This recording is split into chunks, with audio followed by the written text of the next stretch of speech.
Hi, I'm Bill Holcomb and thanks for joining me. In this video, we're painting a Spanish doorway in watercolor, and I'll show you how to use simple washes to create clean highlights and convincing shadows. So let's get started. Throughout this painting, the contrast of light and dark is extremely important. So tone for color and value for the variation between lighter and darker. So you can see me mixing up an initial wash that I'll be needing, which is Winsor Yellow and Scarlet Lake. And throughout this painting, I'll just be using two brushes, a number 12, as I'm doing right now, and a number 6, or if you have a number 4, that will be fine. That one will be for finer detail. So I lay down this wash on the facade of the building there.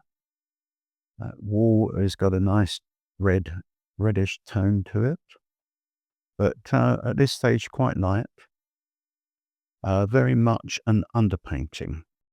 And it is important in watercolor, transparent watercolor, quite a few occasions to have an underpainting. And on this occasion, I think it works better. And you will see normally I would have a brush dedicated to mixing, but occasionally I will dip into another color on the palette to bring across. As long as you don't do that too much and you make sure you're not muddying your colors in your palette, your squeezed tubes into those wells, then that's fine.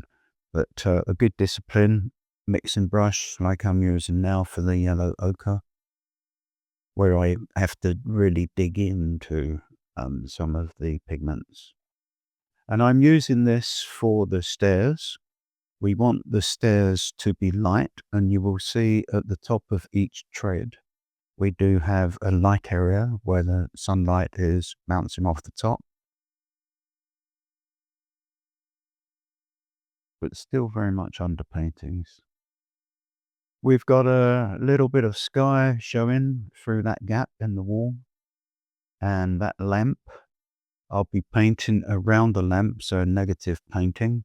I don't need to worry about the top because that will be dark in color later. But where the glass is, I paint around it because later on I'll add just a tiny tint of the blue. So it's not all white. Okay, and I am making quite liberal use of the hairdryer as I'm painting away.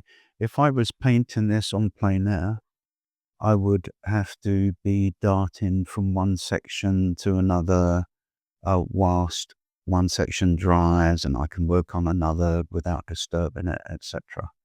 But in the studio, I can use the hairdryer regularly. Another good tip I would give you for shadows and highlights is that if you're painting plein air, a good tip is you've got a situation where you have a wall like this and doorway, and there's shadow casting over it, given certain angles, etc. A good tip would be to start with your shadows. You'll see me do the shadows later, and therefore you can see where, if you're painting on plein air outside in the open, you could lay down some shadows first if you wish to. For that lamp, if you wish to have it quite dark, you could use some Payne's Grey with your Winsor Blue. And you might wish to resort to a smaller brush if you want more control. So there's various wood slats in the door. I'm just indicating those for a little bit of added interest. And I've chosen on this occasion for the door to be ajar so that we have a dark interior there. Once again, showing a contrast of light and dark because the structure of the door to the side is white, and therefore it will show up nicely a comparison between light and dark. and added interest with the door being open. Just adds a little bit more mystery to the painting.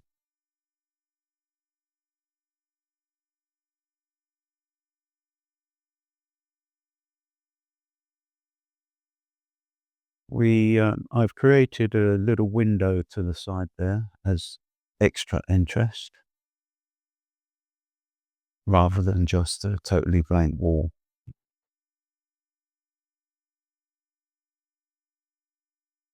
And this will also enable us to drop in some shadows and once again showing a nice contrast.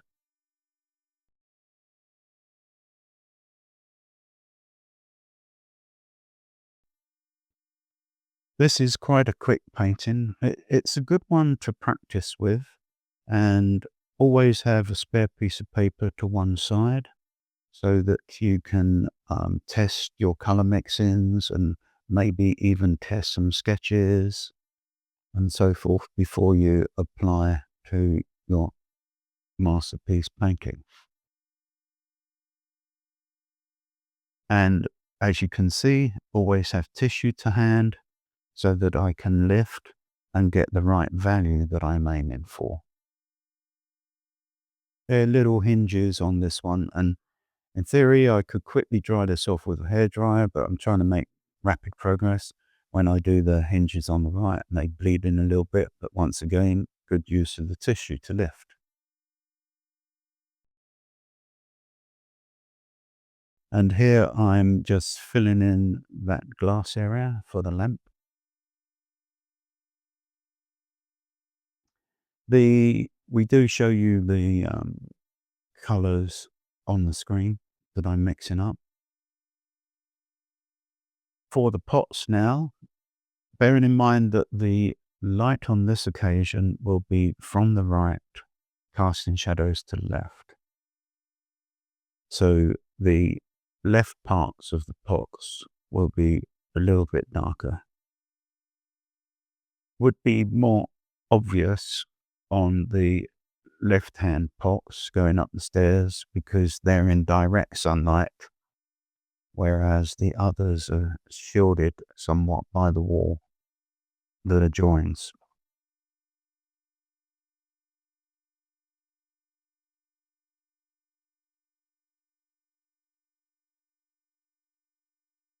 It's quite a few pots here, so a fair bit of work going on.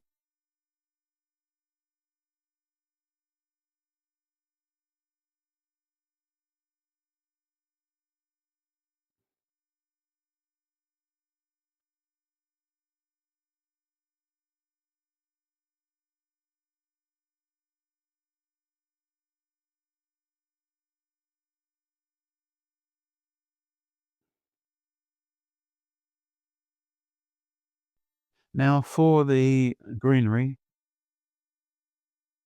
for the greenery contrasting the flower colors, which will come on later from the pots.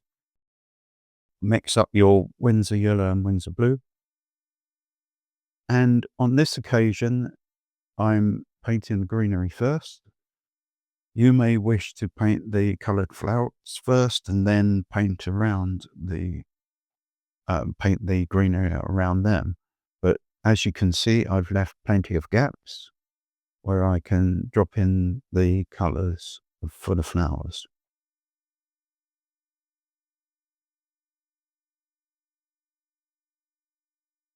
Either way works, whichever you feel comfortable with. But I like to demonstrate as many variations of tackling a subject as possible so that you can see what's achievable and decide what you're most comfortable with.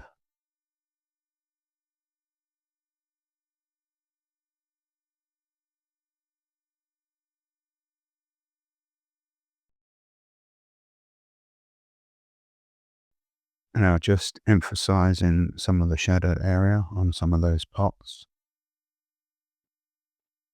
There'll be a lot more shadow coming on later, which is what makes this particular painting the contrast, the shadows and highlights, and the value, the variation of the tone between lighter and darker, etc. And that's what makes this painting in particular. Apart from the fact that we do have the colours for the flowers as well for added interest. But you will especially see it come to life when we do start dropping in those main shadows. Few fallen leaves on the stairway there, just as that added interest. And then dropping in the greenery again on the right hand side.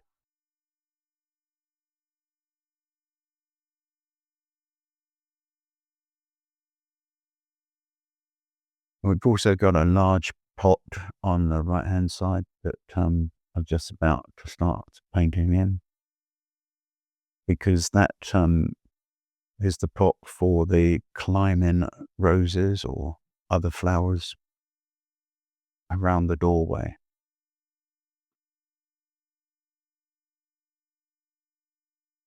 And that one will especially be catching some sun on the right hand side.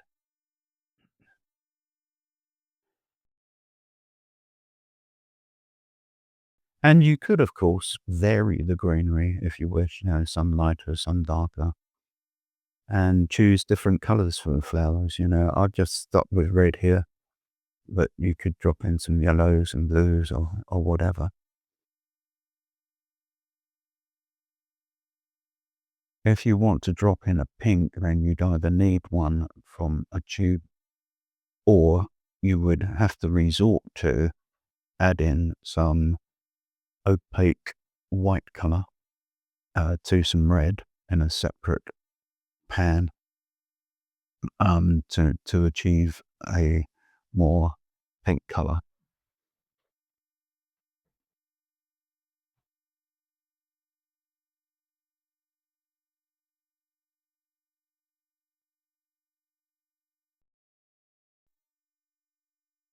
And we'll soon be coming on to the fun part of major shadows.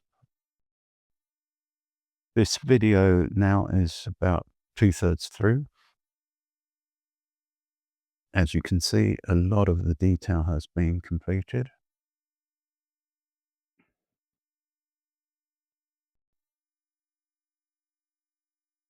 Make your climbing roses as varied as possible, so that it's interesting rather than too many straight lines. And once again, you choose whether to drop in some greenery first or whether to go straight for your colour of the flowers. On this occasion, it is useful that they're positioned here. I chose to do so when I constructed the drawing, because they will be casting shadows across the doorway for added interest. And now we're coming on to principal shadows, and work quite quickly. So going over the colour of the wall. Also, on this occasion, it casts some shadow to the inner section of the window, which gives added interest. And coming down at a steep angle, so there's building up above, and that's what's casting a shadow on this area of the wall. Then the shadows for the steps, because we have wall to the right hand side, so it's a combination of shadows from the plants and the pots, but principally from the wall. And I'm not being too fussy with casting those shadows. You can see there's a little bit broken here and there rather than meticulous straight lines.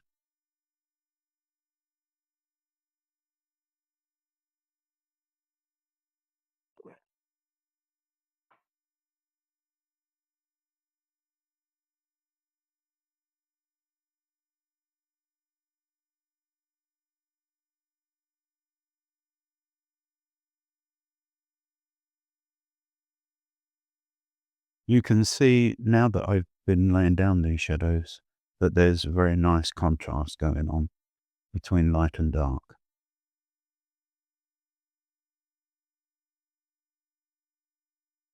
For this tutorial, I've chosen to do this one to help you with lights and darks and laying in shadows and emphasizing highlights, etc., rather than, a meticulously drawn subject matter. Otherwise, I could have spent a very long amount of time on the tutorial if I was being too meticulous about it. And it is meant to be beginner friendly. So there was no need to spend, 2 hours on a painting.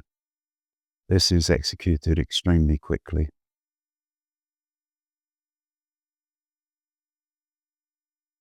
Dropping in some shadows from the flowers at the doorway area. And we're close to the end, and you will see that once I've dried this off, I decided on this occasion that I would like a little bit more color, a bit more pop from the door, and therefore I will be going to some Cobalt Turquoise to go over the door, but make sure that is bone dry from the paints already laid down before you change the color of the door, if you choose to do so.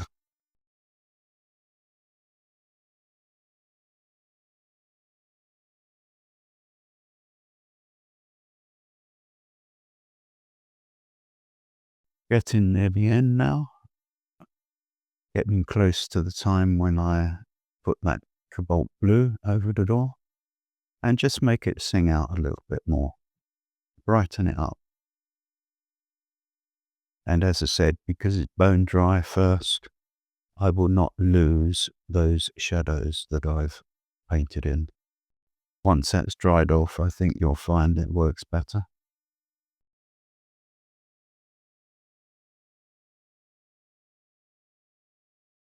And you can dab with some tissue, as always, to vary it. And here we are, finished painting, which I think gives you a lot of tips in relation to shadows and highlights, tone and value. I hope you've enjoyed that, and we'll give it a go, and I look forward to seeing you next time.